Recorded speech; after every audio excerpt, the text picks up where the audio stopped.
series, and it's a continuation of living Thangka painters, except for Taja, who I said he was living when I met him, but now is no longer with us. And we've been looking to see some Western artists. And here is a Swiss painter. Let's see if I can remember his name. Let's see. Well, it'll come to me, my Teflon mind. I have never met this man, but we have written to each other, and he's either married to a Nepalese or a Tibetan woman. You can see the little child there. Can I ask a question? Yeah. What is he doing over on the right? It looks like just washes of color out of these.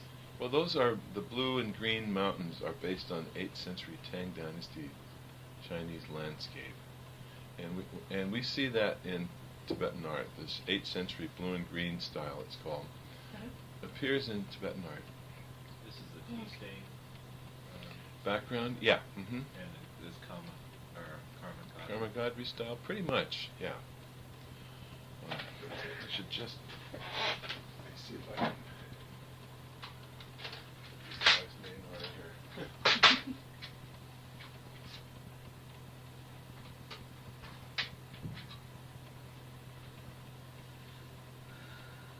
Peter Izeli. That's his name.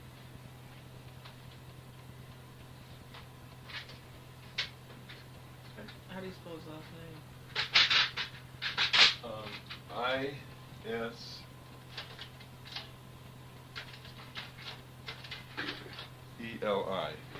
Izeli. So, I don't know who Peter's teacher was or is. There are a lot of Tibetans living in Switzerland at Rincon Monastery, which is a Gelugpa monastery. It's just outside of Zurich, and so he may have studied with somebody there. But he is awesomely wonderful and totally traditional in Tibetan style. He hasn't made any kind of Western, what I would call kind of personal aberrations. It's very easy to slip your own stuff in on this style. Not consciously or intentionally, but he's stayed very true to the Tibetan style. So I first saw his work in a 1,000-armed Avalokiteshvara, or Chenrezi, which is the subject of this painting also. Maybe 10 or 12 years ago, there was a poster out of this wonderful 1,000-armed Chenrezi, and I didn't know that it was done by a Westerner. So he must have done this one quite some time ago, and since then he's done maybe 2 or 3 other 1,000-armed Chenrezis, and it's an awesome task to do this figure because there are 1,000 arms really, and each hand has an eyeball painted in it, and it's, when you do a small one, you're doing an awful lot of fine detail. 1,000 arms. So this painting is so big that he didn't stretch it on wooden stretcher bars, but he's actually got the canvas tacked to the wall. As you can see, it's about an 6 by 8 foot painting. Some close-ups. That's a little bit closer. You can see the big blue and green landscape at the right, the kind of tea color in the background. We can see a lot of lineage lamas, I think maybe Gelugpas. You can see Tsongkhapa on the right, and I'm not sure who on the left, but anyway, lineage artists, and it's very beautifully handled. This is the main figure. You can see all those little itty-bitty hands with the eyeballs in the middle of each one. And the face and the style, the coloring, the shading, everything is totally Tibetan and totally traditional and very beautifully done.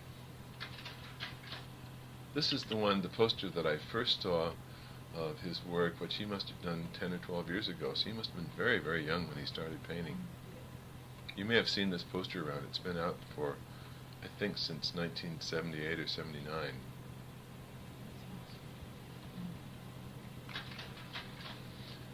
So that was Peter Izeli. And this one is by an American artist whose name is Terrace Temple. And he was a friend of Glen Eddy's, and he was living in Hawaii at the time this picture was painted.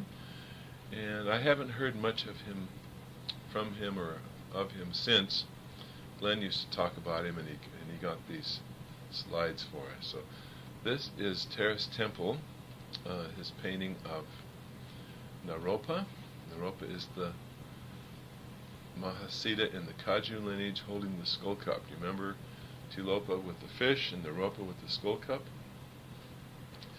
And traditionally, Indian Mahasiddhas are painted darker colored than other figures. Sometimes they're kind of gray. In this case, he's painted him quite a deep brown, right? Because Indians have really dark skin. Some of them are really black. So you can see the tea kind of stained color in the background, and pretty traditional. Maybe not as traditional as Peter's work. And this is Terrace Temple's painting of Virupa. Virupa was another Mahasiddha, and he had the power to control the sun. And you can see that the sun has got a little string on it. He's got the sun by the string. And the famous story about Virupa was that he was in some drinking establishment drinking. These guys are always carrying on and drinking. And there's two versions of the story. One is that the establishment was going to close when the sun went down, and he made the sun stay out for 36 hours so he could keep on drinking. The other story is that he made the sun go away and wouldn't bring it back until they brought more beer. So I've heard two versions of this same story. So there's Mahasiddha Virupa. This is a painting by an Englishman whose name is Robert Beer. Robert Beer is the artist who did all the line drawings in the Jackson book, the traditional Tibetan Thangka painting book.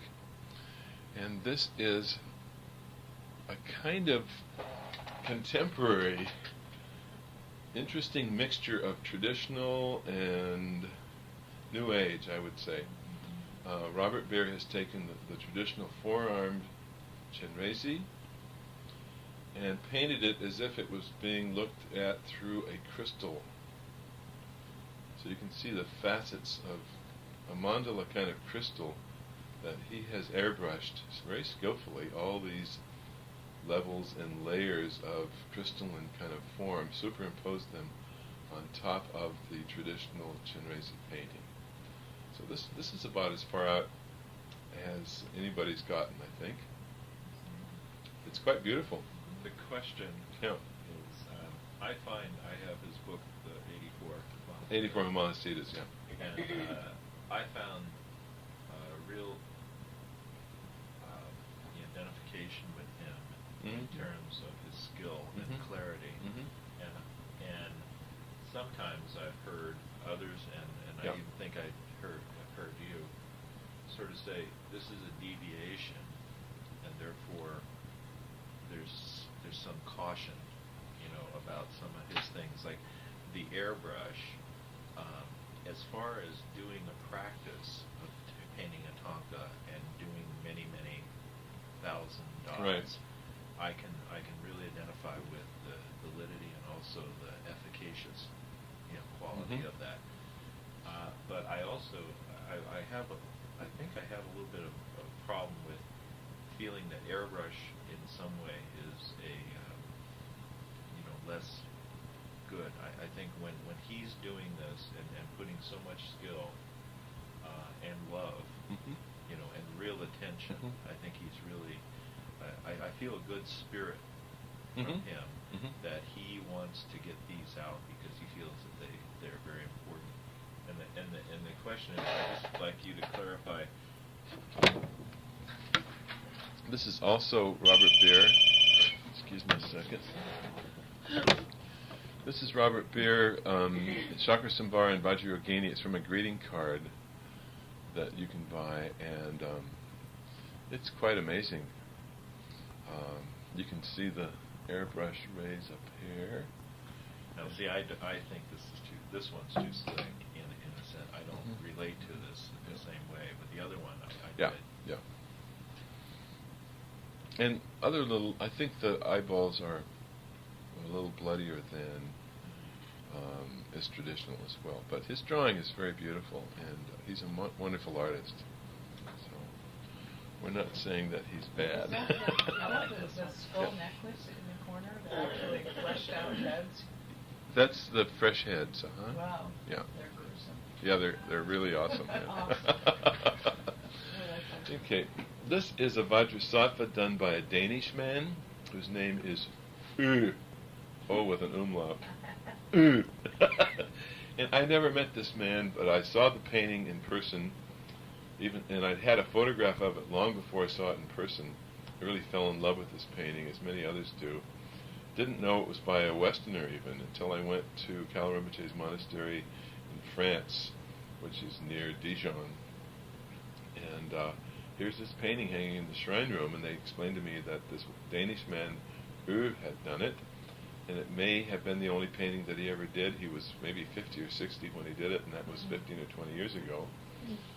So I don't know what's become of the artist, but what he's done is to take a traditional Vajrasattva in the Karmagadri kind of transparent style and superimpose it on what appears to be a very traditional Chinese landscape. And actually, what isn't traditional in terms of Chinese painting is this kind of lake and mountains up in this corner that kind of goes back. It's not untraditional, but it's an unusual composition, because you've got far distance here, and then everything else is kind of up close. The water falls down here and swirls around here. But it's a really wonderful painting, and some of my students have actually done copies of this painting. And the figure is just gorgeous, just beautifully painted. The nimbus with the rainbows and so forth, the rainbow pants, and the delicate quality of the paint is very much in the tradition of Karmagadri style, but actually really Chinese kind of landscape. Almost looks like a vision. Isn't it great? The water is incredible. Yeah, it's nice, wonderfully done. So, yeah. So here's what some Westerners are doing. This is a Swedish woman, and her name is Marianne Rydal. She's about 40, 42. She is an extraordinary woman. She came to Naropa Institute and talked to my class one day there, brought these pictures. This is painted in oil. It's a portrait of the Karmapa, and as you can see, it's not very Tibetan, is it? It's like a Western oil painting of the Karmapa. But she also does paintings which are more like Thangkas. But you can see the offerings down here in the bottom of the painting, and there's the deer and so forth. But it's a very traditional, and this painting is about 6 feet tall. Here is her painting of Kalu Rinpoche, also done in oil, about 6 feet tall. A little bit more like a Thangka. He's got his lotus and the clouds and the whole sort of appearance. It's a little bit more like a Thangka. And this is her green Tara, which is actually, the face is maybe more Indian. You know, her face doesn't look Tibetan, it's more Western, also kind of Indian looking to me. And the birds in the sky are not very traditional, but the figure, the pose, the lotus, and some of the clouds and so forth. So it's a kind of a mixture, isn't it, of East and West? Well, I've seen some Madonnas that had that type of bird thing around. And it was... Yeah. So it's interesting to see. I mean, there's no intention here to do Thangka style, but she's painting Tibetan imagery in somewhat Western style. And Marianne is a mural artist, and she likes to paint big, and she likes to paint outdoors. And she has done some buildings in Sweden, like 3-story buildings, painted the whole side of these buildings with murals. So she was asked by Burial Khyentse Rinpoche, who's one of the 5 regents in the Kagyu lineage, to come to Bodh Gaya and paint his monastery murals for him. It took her 3 winters. Winter is the cool time. You wouldn't want to paint murals in the summer in India. It would be 112 degrees every day. So this is one of the murals that she painted in the monastery, and she painted the life of the Buddha, and this shows the Buddha going out of the monastery on his horse, in his chariot, and he saw the 4 signs which caused him to rethink his life and to become a wandering ascetic and eventually to become a Buddha. So he saw, on the far right, he'd never seen a mendicant or a meditating monk before, or a meditating yogi, and he saw there's a corpse down here. He'd never really witnessed death because his father, the king, had spared him from all sadness.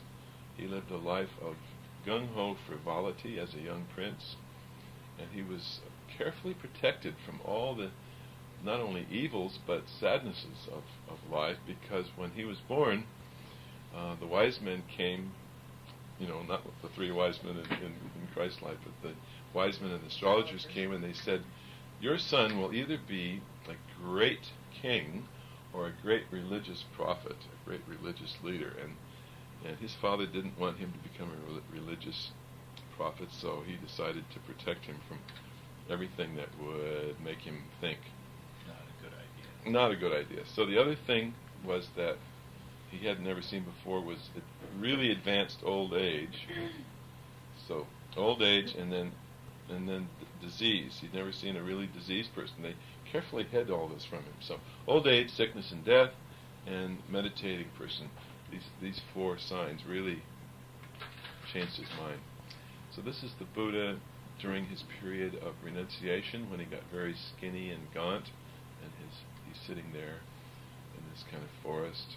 And at this point he was near death from having starved himself, and this woman, I think her name was Shugata, brought him milk, and the milk was so wonderful. It helped nourish him and kind of brought him back to his senses, and he decided that fasting and beating himself up and all these practices of I forgot what they call them, asceticism, were not the right path. That the real path was the middle path between extremes. So Buddhism is based on the middle path between all the extremes, and that was the teaching here. So that was Marianne Riedel, and now we're looking at painting by Greg Smith. Greg Smith is a friend of mine. He's now living in Ojai, California. He was living in Boulder, Colorado, and he's a student of, you remember the Tibetans we saw last week called Ronge, Ngudrup Ronge and Tenzin Ronge? Well, he was a student of them, and he's been painting Thangkas for 12, 15 years. What's his name again? His name is Greg Smith. Greg's about 40, 42 or so. And this is his painting of Vajradhara and the Kagyu lineage.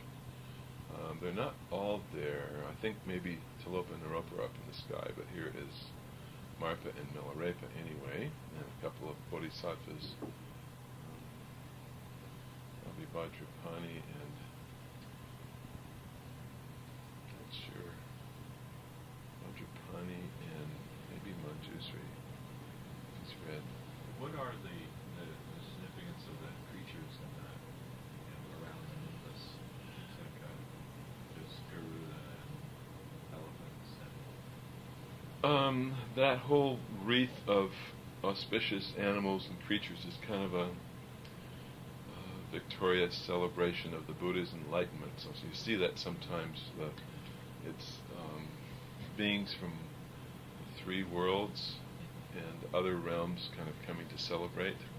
Because I've seen a Buddha image where there were Maras. Right. This is sort of the victory one. Yeah. Yeah. I was wondering if there's a parallel with Yeah, transformation. I think it is. You can see Greg's painting. It's basically Karma Gadri, although he's rather full, rather than empty, isn't he? But the style of the clouds and the style of the mountains and so forth is pretty much Karma Gadri, even though it's very full and very skillfully painted. Greg is a marvelous painter. Here's his Vajrayogini painting, very beautiful. The landscape maybe is more Karma Gadri in this one.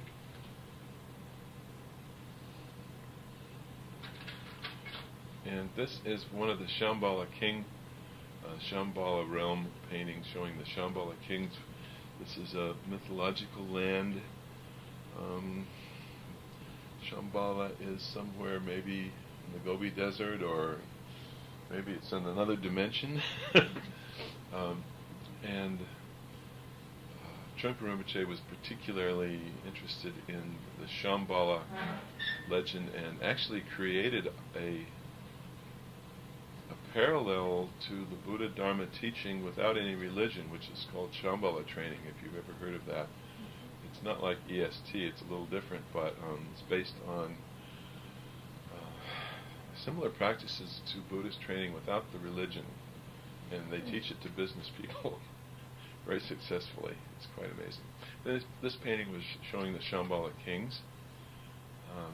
Again, it shows a rather full and not empty painting, except up in this sky, up in here, there's a distance and far kind of distance. I'm not saying that empty is better than full, I'm just trying to point out the differences. And this is his painting of Trungpa Rinpoche. Trungpa Rinpoche is the one who came to Boulder and immediately started a big sangha of maybe 1,000, 1,200 people. He had Dharma centers in most of the big cities in this country and also in Europe, and was a great teacher in the Karma Kaju lineage. He also had Nyingmapa lineage in his background, but he seemed to have kind of left his Tibetan traditions behind, and because he met Suzuki Roshi, he almost immediately took on a whole lot of Japanese, not affectations, but stylizations in his practice. He started wearing Japanese robes. He had his students doing ikebana, drinking tea in the Japanese style, eating oryoki, which is a very formal Japanese style of eating, and doing calligraphy in the Japanese style, all of which were totally revolutionary to any Tibetan kind of practice. In the lower right-hand corner is Urzel Tenzing, who was his successor or regent. He's wearing the suit there. But you can see that the painting that Greg has done is very much in the tradition of the Kaju lineage. Those first paintings we saw that first time 2 weeks ago, the landscape was almost identical to those paintings showing the Karmapas. Do you remember those? Well, if you don't, it's okay. The robe is very calligraphy. I mean, the way the lines are done, precisely. Right. This is Cynthia Moku, and Cindy was with me in Santa Fe when we painted the stupa. Lama Dorji asked me to direct the painting in the stupa, and Cindy was the assistant director, and she and I were the only people out of a class of about 20 who studied with Glen Eddy way back in 1974 in San Francisco, who continued to paint. And her husband painted a couple of pictures, but he stopped. So Cynthia is still painting, and if she was in Portland, I would ask her to come visit us and talk to you, because she's a wonderful inspiration, particularly for women. She's married and has about 4 kids and continued to paint thangkas. This in itself is an incredible kind of victory. Yeah, I agree to that. So here we are in the stupa, and she had like 3 of her kids at the stupa, and we're up on the scaffold, and here's little Tashi, who's 2 years old, and the others running around. And she's quite an amazing person. So she's taken over my old job at Naropa, teaching the Thangka painting. But this shows her in the stupa in Santa Fe, working on the wall. So Cindy is, let's see, her father is Hawaiian and her mother is Dutch, so she has a kind of island Polynesian look.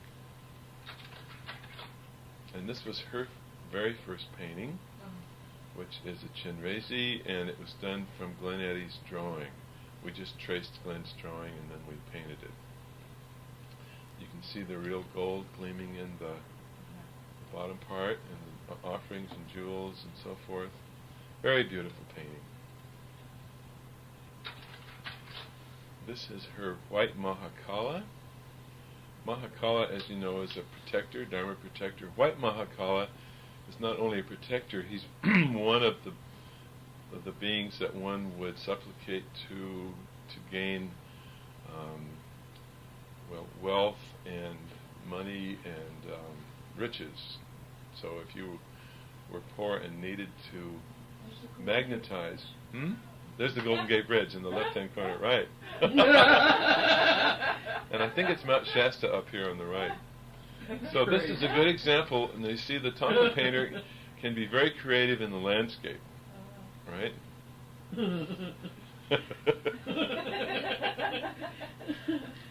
This was done in Marin County. This was done in Marin County. This painting takes That's place right. in the Marin Headlands. That's right. That's right. It's great, isn't it? It has an institute for So as Mahakala is being, this white Mahakala being the symbol of riches and wealth and so forth, there are symbols of abundance floating down from the sky. The heavens are pouring out riches and jewels and offerings. And what's really interesting about this painting is that it was commissioned by Dr. Ajari, who was a Shingon, Japanese, Russian, Tibetan Vajrayana practitioner who used to have a bunch of students that they looked like Dharma paratroopers. They used to wear kind of boots and Cossack kind of uniforms and carry oxygen tanks, and they'd appear with their berets, kind of semi-military looking. And they used to play hoedown music, and they played hoedown music. They were weird. They were wonderful and weird. And they provided security at various Buddhist happenings they did. in the Bay Area. They did. They absolutely did. Yeah, they were the security guards for the. Yeah, kind of like that. I had a friend I was a friend who was in their group. Yeah. It was a weird group. Anyway, Dr. Ajari commissioned this painting of this god of wealth, and then when the painting was finished, he gave Cynthia the money for it and said, "And you can keep the painting." So she got money and the painting. That was a symbol of, the wealth. So yeah, wasn't that great? He was a character. Quite out there. Double Aquarius or something.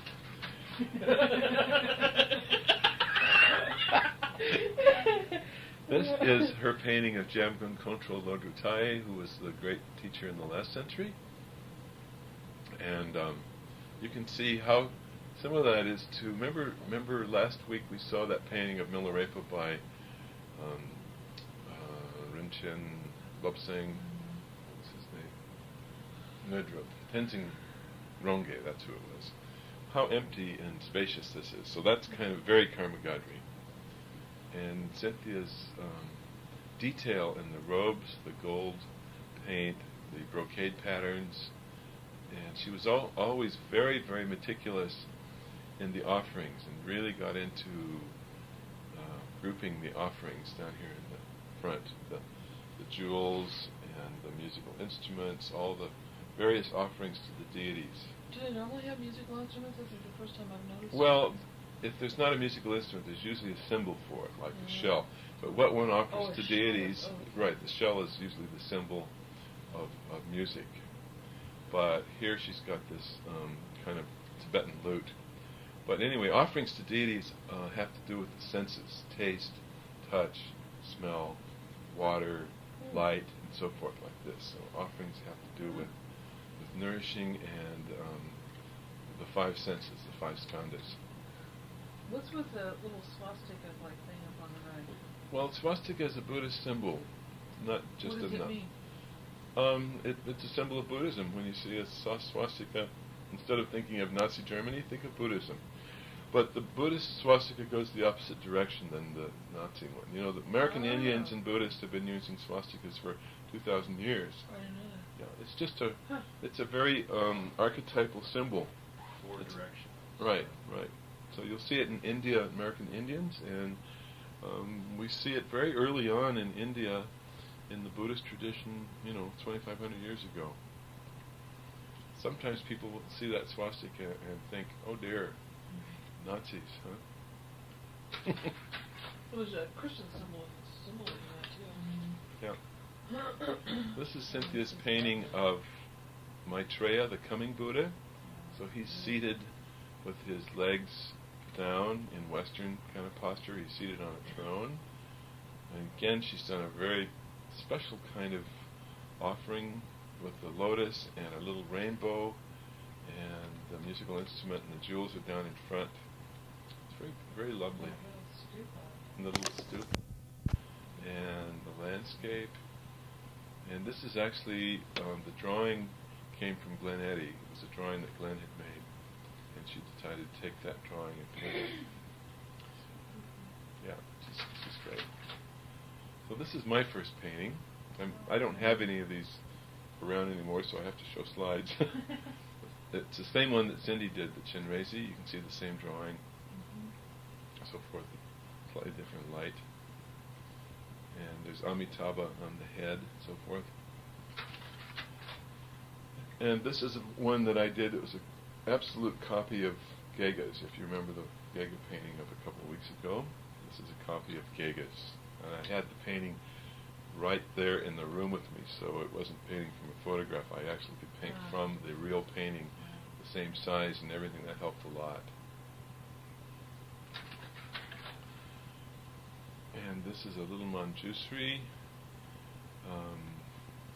And this one was done in Kathmandu. So I changed the drawing a little bit. There was a woodblock print of Manjusri on the snow lion. And there is this wonderful legend that Manjusri came to Kathmandu about 3,000 years ago. He flew in from China, if you can believe this. Manjusri flew in from China with his sword in his hand, and he saw Kathmandu Lake. You see, what is now Kathmandu Valley was once a lake. And Manjusri, looking down, thought that this would be a wonderful place for people to live if it wasn't a lake. So with one slash of his sword, he carved a tremendous canyon or gorge, and all the water flowed out of the lake, making Kathmandu Valley. And people began to live there, and everyone was very happy, except for the Nagas, or the serpent people, who used to live in the lake. And they were really upset because they didn't have a home. And so he said, okay, you can live in the places where rivers come together. This can be your home. And so all the Nagas found new homes in the places where the rivers come together. And Manjusri made them promise that if there was a drought, that they would come together and do rain pujas and help the rains come so that the people wouldn't be without food, and also that they should stop harassing the people and cooperate and be nice little Nagas, and not bite people and so forth. So they all agreed that they would be more cooperative. And then, 400 or 500 years later, there was a terrific drought, and the king called all the Nagas to Kathmandu and said, we've got to have this rain puja because there's no water.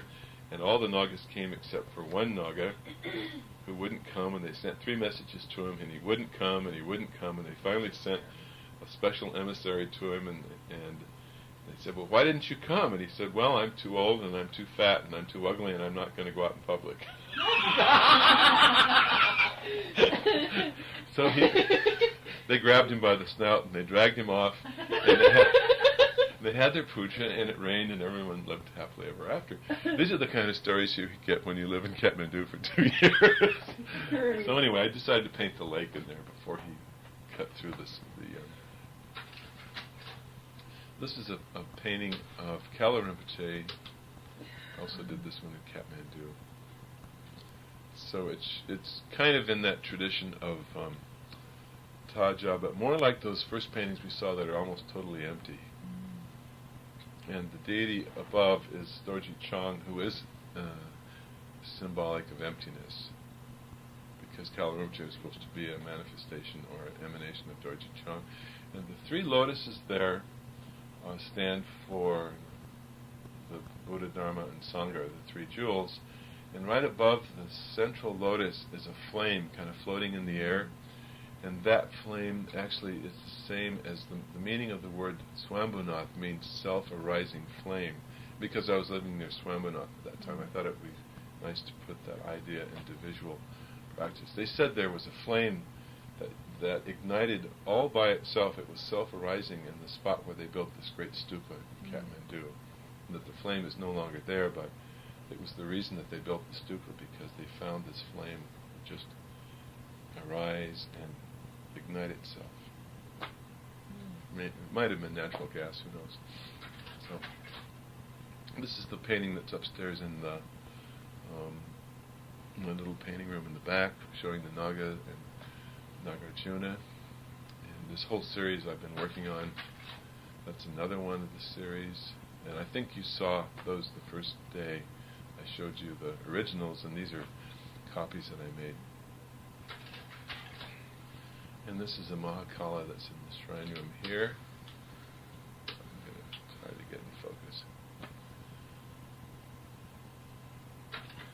And Medicine Buddha.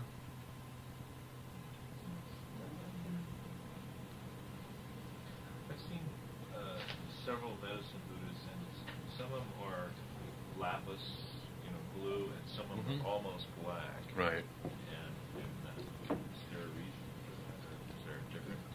Well, there's a description of the Buddha being lapis lazuli colored, but it can be anywhere from light to dark blue. It's kind of up to the artist's interpretation. And I've painted medicine Buddhas, maybe 6 or 7 Thangkas, and I experimented with various colors. And I like the slightly lighter one better than the really black one. So this is Shakyamuni Buddha. I painted this one for a woman at Naropa who gave it to the shrine room, so it's in the shrine room at Naropa. And it includes the Rocky Mountain Flatiron Mountains up here. The third Flatiron, I've found all those. Right, the Flatirons, and then because it's Naropa Institute, it has a symbol of wisdom, the book over here, and the deer is a symbol of the first teaching of the Buddha at Sarnath at the deer park. So the deer is that symbol of teaching at the deer park. And the rest of it is just, Tibetan landscape and clouds.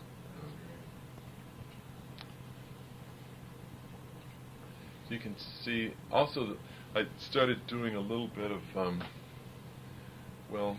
didn't do any airbrush, but I used some pearlescent paint in the nimbus so that under certain lights this outer ring will glow. It's transparent pearlescent, and also in the sky these rainbows have that. So in a certain kind of light the whole thing lights up. I like that bringing in geographic. Local it's almost like color, taking the deity, because Shakyamuni Buddha is, Nirmanakaya, yeah.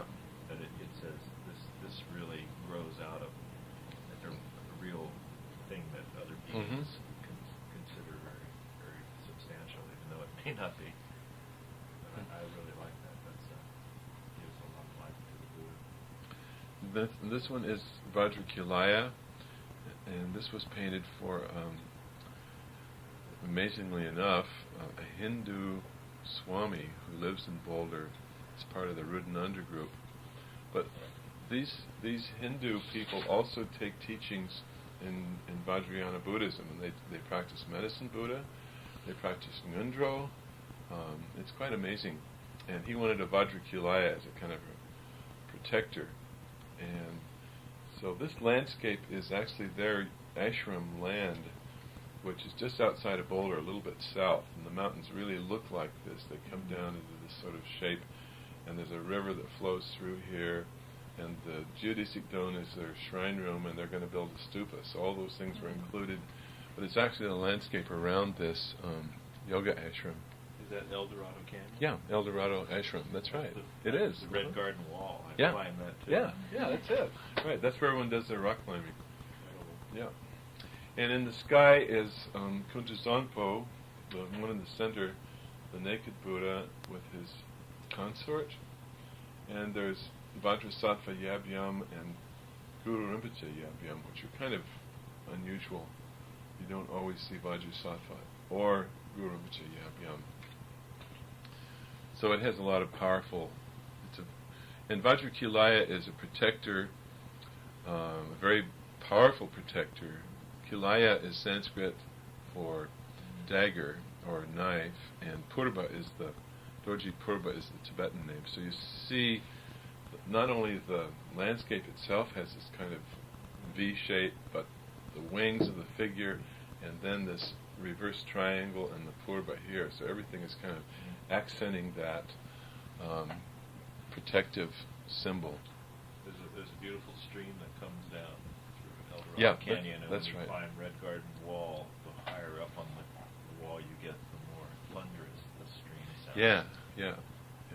Right. I ran into that guy up in the upper right, didn't even know it. So the offerings here are to wrathful deities are skull cups. This one has amrita, which is usually kind of blue, and this one has blood in it, so you can see the offerings there, as well as some other peaceful offerings. But if you don't give wrathful offerings to the wrathful deities, they don't like it. This is the thousand-armed Chenrezi. I did this for a man in California who wasn't a Buddhist. He was also kind of a yogi, and he didn't want the traditional. He wanted me to do things that were not traditional. He wanted turtles in it, and he wanted the central hands to hold a dorji instead of the jewel. So I told him I couldn't do that because it wasn't traditional. I went ahead and finished the painting, and when it was done, I sent him a picture of it and said that, I had to do it according to what was right in the tradition, and if you don't want it, that's fine. I'll find another home for it. So he decided not to take it because it didn't have what he wanted. But I couldn't, go along with changing the tradition just because he was paying for it. I told him that as an architect, he could, people would ask him to do anything they're paying for it, and he would do it, but I couldn't do that. Did you tell him? I told him, huh? The terrifying ramifications of... No, I didn't try to scare him. So this guy, for example, is not airbrushed. It's all done with little dots on my hand, and as the other guys are done. So we've got Amitabha up here and Shakyamuni. So what's interesting is that Shakyamuni Buddha is the Nirmanakaya, that's the earth level, and Chenrezi is the Sambhogakaya, or kind of celestial level, and Amitabha is the Dharmakaya, or the absolute level. And we find these three, they're really the same being. It's kind of like the Trinity, Father, Son, and Holy Ghost. So the Father would be Amitabha, the Son would be Shakyamuni, and Chenrezi would be the Holy Ghost. That's stretching it a little bit, but it does have some analogy. And when you paint this thousand-armed Chenrezi, I discovered you have to actually do those 1,000 hands 3,000 or 4,000 times. First you have to draw them in pencil, then you have to ink them in ink, that's 2,000. Then you have to transfer them to the canvas, that's 3,000. Then you have to paint them, so you're doing 4,000 hands instead of 1,000. This next slide is a painting of Dorji Drolo. Dorji Drolo is one of the 8 major manifestations of Padmasambhava, the great tantric master of the 7th century who came to Tibet to transform all the wrathful deities into helpful bodhisattvas and dharma protectors. So this is one example of the 8. Dorji Drolo is red. He's wrathful. He's striding a tiger, and the tiger is walking across a lake of blood. He has offerings both, I should say, wrathful and peaceful. You can see the peaceful wrath offerings right at the bottom in the form of jewels. They look like little billiard balls. And above the jewels there's a skull representative of the 5 senses. And then to the right and left are skull cups with the symbols of blood on the right side and ambrosia or dutsi or nectar on the left side, amrita. And then we also see a charnel ground of a disembodied corpse with the vultures and the jackals and the cleaning up the mess, so forth. In the background we see the landscape featuring the rocks and the hills just behind Boulder. They're called the Flatiron Mountains. And there's Padmasambhava up in the sky over Dorji Drolo, and rainbows emanating from the figure. This Thangka is Vajrasattva Yab Yum, and Yab Yum means mother, father. So when you see a Yab Yum painting, you'll see the male and the female figures together in a sexual posture called Yab Yum, or mother-father figures. And in this case, Vajrasattva is seated on a throne of lotus and moon seat, and he has a transparent halo or nimbus of rainbow lights and so forth. And in the rainbow lights there is some transparent pearlescent white, which doesn't show except under particular light.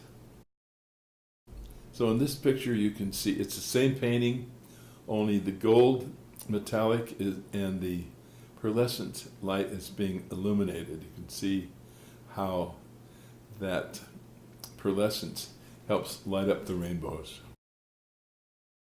This Thangka is Vajradhara Yabyam, again a couple, male and female, and the landscape is over on the left. You can see a local sign of Multnomah Falls. The falls and the bridge are almost visible. Vajradhara is the father figure whose meaning is emptiness. So that's the meaning of his dark blue color. And now we're going to look at a few of student paintings from Naropa Institute. This will take us back to 1985-86. And this one is a painting of Milarepa. Milarepa is seated in front of a rocky mountain, and he's seated on his symbolic skin of a deer or some deer-like creature, which is a symbol of compassion. And then across the canyon from him is another charnel ground. A charnel ground is where, in Tibet, instead of making graves and digging into the earth, the bodies of humans who have died are cut to pieces and left to nature for the birds and the beasts to come and recycle them. So in many ways it's a very wonderful idea, but it only works at 12,000 feet or higher. If you're on the sea level, it gets a little objectionable. Another student work, and this one is Tilopa. Tilopa is the first human in the Kaju lineage. Vajradhara, then Tilopa, then Naropa, and then Marpa, Milarepa, Gampopa, and the first Karmapa. So the reason he's so dark is that he's Indian, and the woman who did this painting decided that she wanted Tilopa to be really dark. So he's almost black, isn't he? But she's done a beautiful job of including Chinese-looking mountains and water, and it's very Karma Gadri style. It's very beautiful. And she's painted little flowers growing up the back, and you can see that Tilopa has his trademark fish in his hand. And this is probably my best student at Naropa. Her name was Faith, and she's working on her first Thangka, which is a medicine Buddha. And here's the completed painting. Very beautiful for a first Thangka. Another painting by Faith. This is a copy of Singhi's Chinrezi, which I consider to be one of the most beautiful contemporary Thangkas on the planet. And if you look at the shading and so forth, and she's done a wonderful job of repainting this, or copying this same painting. This is her copy of the lineage painting of Marpa. It's a big painting, about 4 feet tall, about 2 feet wide, and it shows Marpa and his wife Damema. She's off to the right in the red dress, and she and her friends are offering a white scarf to Marpa. Of course, they're a little bit different size than he is, and that doesn't mean that they were dwarves or miniature, but his spiritual status was bigger, so he got to be larger in the painting. In the background, you can see the 9-story tower that Milarepa built, and that Marpa had him build and then take down and then build again and move somewhere else and so forth. And in the sky is a semi-wrathful Yidam. His name is Hevajra. Hevajra is known for standing with his, each arm that's out holds a skull cup with either a human or an animal in it.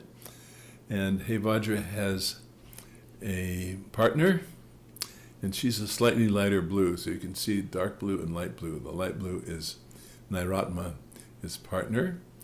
And the reason that the Yidam is Hevajra is that is the one text that Marpa translated from Sanskrit into Tibetan.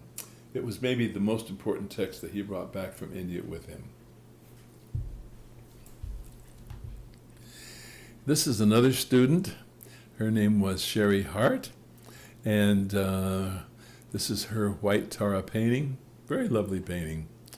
It shows white Tara seated on a pink lotus and white moon seat, and she's got rivers and mountains and clouds and very peaceful, beautiful looking white Tara.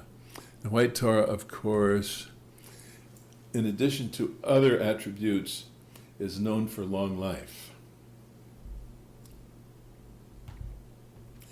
This is a white Tara mandala that Sherry also painted, and it may be the only one of its kind really on the whole planet. She asked Boka Rinpoche for instructions on how to do this, and painted many, many flowers. The blue things around the outside look like diamonds, but they're really flowers. And on the inside, there is the mantra of Tara in Sanskrit and gold. And it's just a very beautiful, beautiful mandala. So now we're going to Santa Fe, where there is a 85-foot stupa that was built by Kala Rinpoche students, and we were asked to paint the interior. So it took 3 summers, 3 months long, to paint the interior. And this is the ceiling of the stupa, looking at the top, the Dharma wheel at the top, and then all around the ceiling are representations of the 1,000 Buddhas. You don't need 1,000 to make 1,000 Buddhas, so there are less. And as you notice, there are Buddhas of each color. There'll be red, blue, green, white, and so forth. another version of the ceiling painting with the scaffolding. It's about 25 feet up there. And we had to use stencils and all kinds of things to get all this done.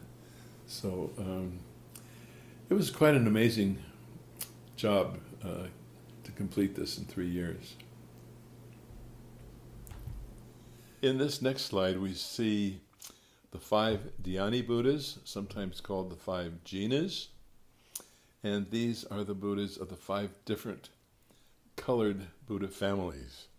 So in the center we see Vairochana, who's white, and he's sort of the center of these 5 Buddhas. In a mandala, which would be more than 3 dimensions, you would see Vairochana in the center of the mandala as the above, and then around him would be north, east, south, and west in 4 directions.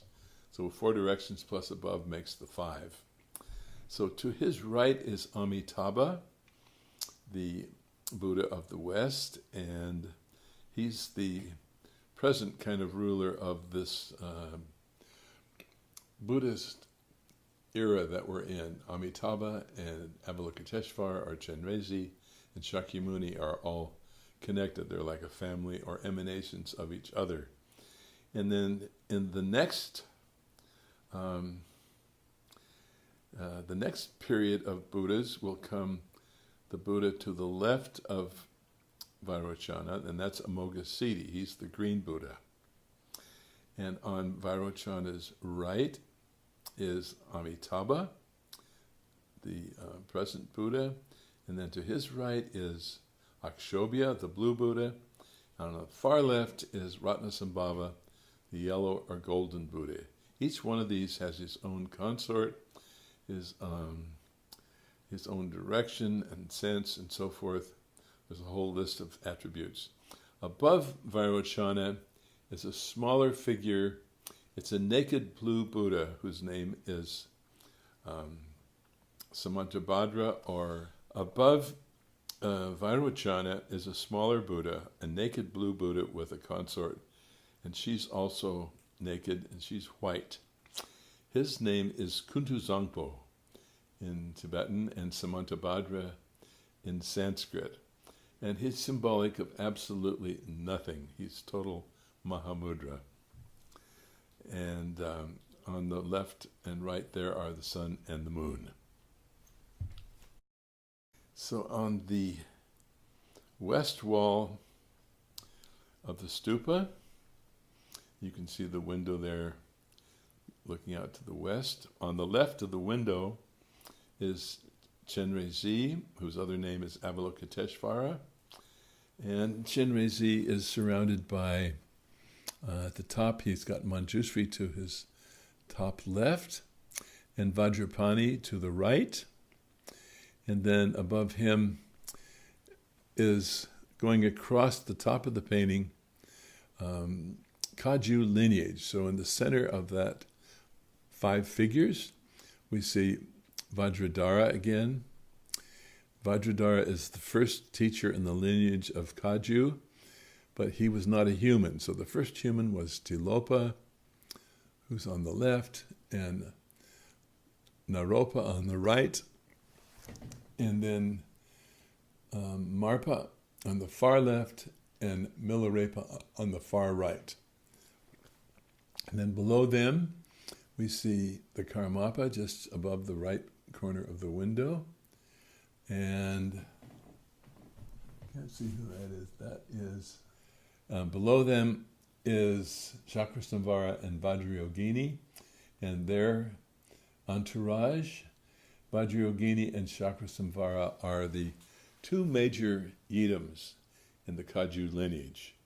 So by that we mean those practices of yidams would be advanced practices, and you would have to do 3 or 4 years of study and practice, and probably include finishing the whole Nrindro before you would begin Chakrasamvara and Vajrayogini. Okay. On the east wall, we see To the right of the window, green Tara, and then to the left of the window we see Vajrayogini, and Vajrayogini has her entourage of 4 Vajrayoginis around her, and then above them are some Shangpa lineage teachers. So at the very top is Kyumpo Naljor, and then some of the other teachers in the Shangpa lineage. And to the right over there, in the far corner is Senge Dolma, who's a lion-headed woman, and to her left is Padmasambhava, and below Padmasambhava is Hayagriva, and to his right is a white woman dancing, and that's Machik Labdrone. And there are a few others, we don't need to go into all of them right now. And this is a close-up of the corner with Green Tara and Machik and Padmasambhava. And there's a close-up of the Vajrayogini and her entourage, and Chenrezi with Manjusri on the upper left and Vajrapani on the upper right. And here's Chakrasamvara and his entourage. And on the north wall is the wrathful part of the mural.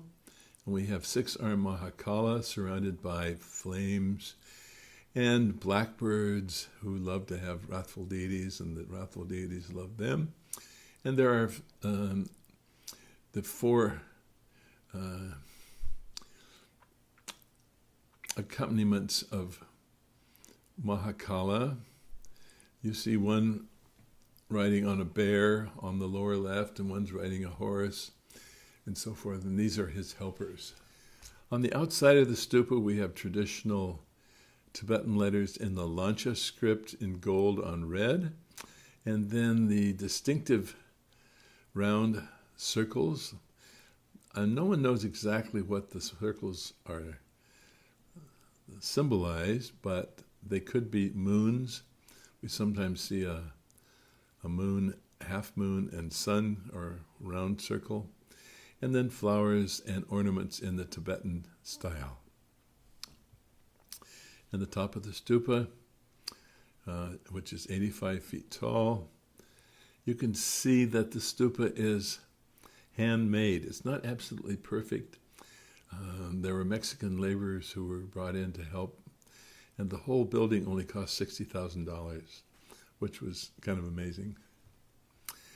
And as we leave Santa Fe, a rainbow, which is kind of a trademark for me of Santa Fe, beckons us out on the road.